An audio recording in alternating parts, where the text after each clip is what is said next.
Yeah. Do you think that gold was giving us a sign? Gold has been rising. I mean, it kind of almost doubled, really. I think it was at like 1600 about a year and a half ago. Do you think that gold's rise was sort of warning us?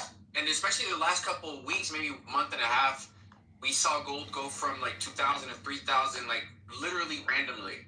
So, do you think that gold was warning us that whole time that this was going to happen? I mean, we all knew the tariffs were coming, but we didn't think they were going to be this fucking bad. Well, gold wasn't going up just because of the tariffs. Gold was going up because the world was de-dollarizing. That was the warning. That, gold went up 50%, and the public was selling the whole way. I mean, I know that because I'm in the business of gold, and sales have been very slow.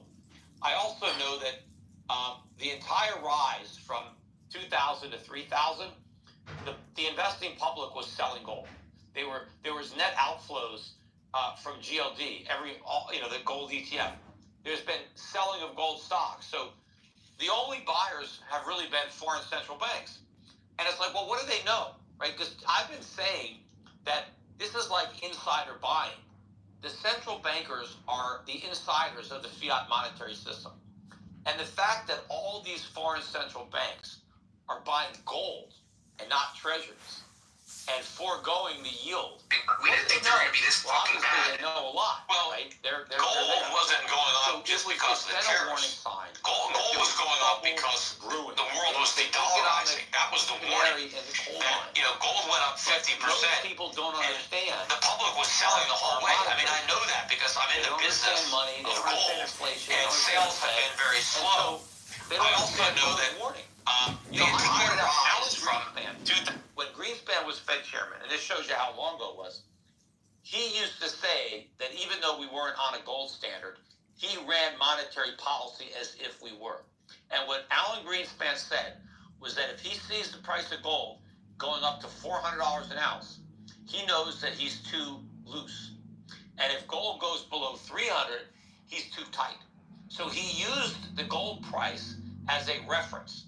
So if, according to Alan Greenspan, $400 gold meant that the Fed was too easy, what the hell does $3,000 gold mean? I mean, so the whole time that Powell has been claiming that they had restrictive monetary policy, gold was saying, you're too easy. You haven't raised rates enough. That's the problem. That's what I said. The Fed stopped hiking too soon. We never actually got to restrictive.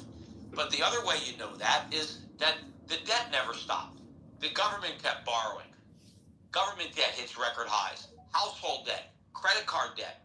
All the debt kept growing. Well, inflation is an expansion of money and credit. How can you claim to have tight money when credit keeps growing? So credit kept expanding the whole time the Fed was hiking. That means they never got to the point where they hiked enough. So we never got restrictive. We've been accommodative the entire time.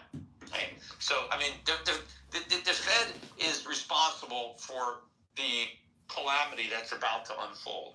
Again, maybe Trump is the pin to prick the bubble, but he didn't inflate the bubble.